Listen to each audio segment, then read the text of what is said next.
All right, so The Champion's Mind by sports psychologist Jim Afremow is a great book that breaks down how athletes can master the mental aspect of sports. Now, even though this book was written for athletes, all the lessons still apply to anybody who's interested in chasing excellence or strengthening their mind. So in this video, I'm going to be sharing 5 things that I've learned from this book, and hopefully these lessons can be useful to you. Lesson number 1.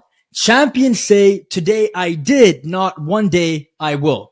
So saying one day I will can definitely be inspiring and give a person hope, but it does have some underlying drawbacks that people don't really talk about. So oftentimes people who tend to say one day I will, they never actually end up doing what they've set out to do. And the reason for this is that they aren't putting any pressure on themselves to engage in the work needed to make their declaration a reality.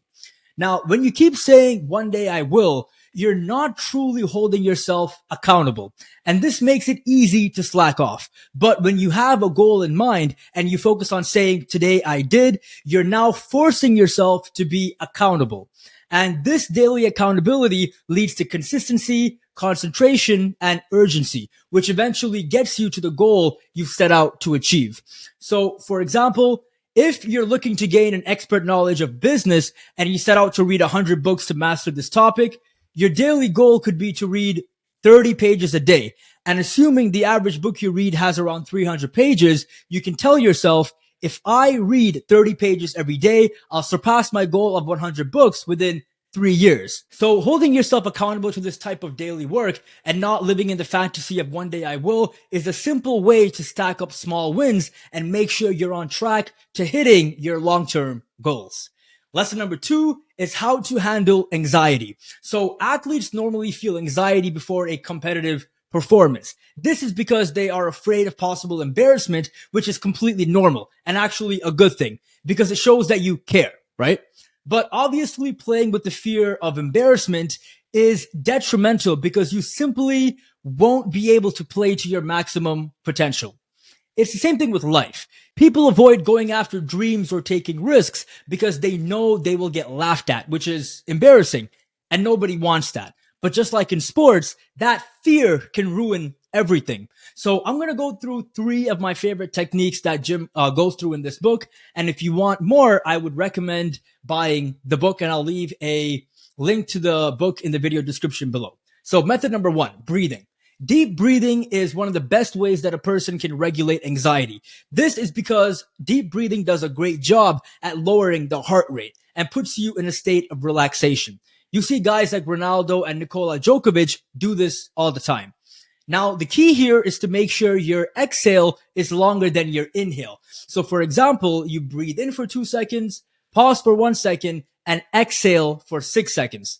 So each person has their own preferred tempo. So just find the one that works for you and go with that one. Method number 2 is to trust your preparation. So anxiety tends to come from worrying too much about what's going to happen in the future. To avoid this, Jim mentions it's a lot healthier to focus on the present moment and just trust the work you've already put in. Because at the end of the day, you already did what you had to do. So stressing about what's going to happen just lowers your ability to be effective, right? So just having fun, believing in your preparation, and staying in the present moment is a really useful tool when it comes down to eliminating anxiety. Method number 3 is to take yourself lightly. So knowing what the worst case scenario is and having a plan for how you will cope if you do end up facing it tends to be really helpful in lowering anxiety. This is because it gets rid of the doomsday mindset you might be in, and that should help you perform more freely. So for example, if you're starting a business and you're putting your savings on the line, you have to be okay with knowing that you might lose all the money.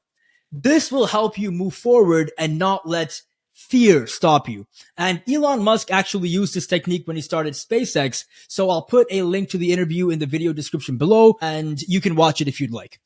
So these 3 were my favorite techniques, but the book does have more. So please go and read it if you are interested. And don't worry, I'm not getting paid to say that. Lesson number 3 is understanding the 3 mental errors people make at major events. So the first mistake is overemphasizing the outcome. Overemphasizing the outcome could lead to excess anxiety, as we spoke about in the previous lesson. Worrying about not doing your best and failing in front of people does nothing but compromise your ability to put on a performance that actually matches your potential. Instead, Jim says that it's best to focus on one play at a time. When you focus on the process and have fun, you're able to stay in the moment, remain consistent, and the results you're looking for will come organically, right? The second mistake is trying too hard. Effort is obviously a good thing, but too much effort could actually be detrimental, because when you try too hard, you are prone to making stupid mistakes and burning out. So Jim says to overcome this tendency of trying too hard, you must once again just believe in your preparation. Don't try to do anything new on game day and just play with flow and instinct, right? And finally, the third mistake is tracking the negative. When people make a mistake, they tend to overthink that moment. And when you overthink a mistake, it just leads to more and more mistakes. So to avoid such a snowball effect from happening, Jim says you must learn to forget about the slip-ups and just move on as fast as you can. And a good technique to use in this situation will be laughing at what just happened, because that tends to get rid of all the negativity around you. So yeah. Lesson number 4 is understanding the 5 stages of loss. So obviously, when you're on the journey of trying to chase excellence, setbacks are inevitable. And to make sure you can handle them with ease, you must understand the 5 stages of loss. So let's go through them. The first stage is denial. This is when you deny what just happened. The second stage is anger. This is when you start feeling resentful about the situation. The third stage is bargaining. This is when you start wishing something would have prevented this bad situation from happening. The fourth stage is depression. This is when everything feels useless. And the fifth stage is acceptance. This is when you accept the situation at hand and move into the mindset of improving. So you start to say to yourself, yeah, this might feel like a major setback, but this could be a blessing in disguise. Others have messed up too. I will find the hidden good in this and use it to better my life and other lives as well. So as you can see, having a good understanding of this 5-step process helps you work through all the challenging and confusing emotions you will face. And that is a really crucial skill to have if you want to avoid self-destruction.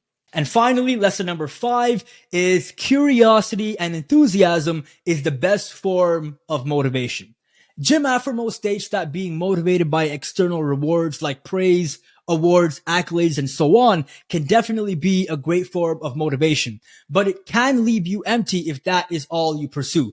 On the other hand, being motivated by genuine curiosity, enthusiasm, and the desire to master your craft will fill you up with internal rewards like fulfillment and satisfaction.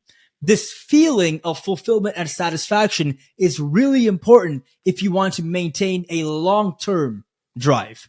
Now, at the same time, obviously, anger, rage, fear, and pain are important sources of fuel as well, but it needs to be combined with curiosity and love for what you do.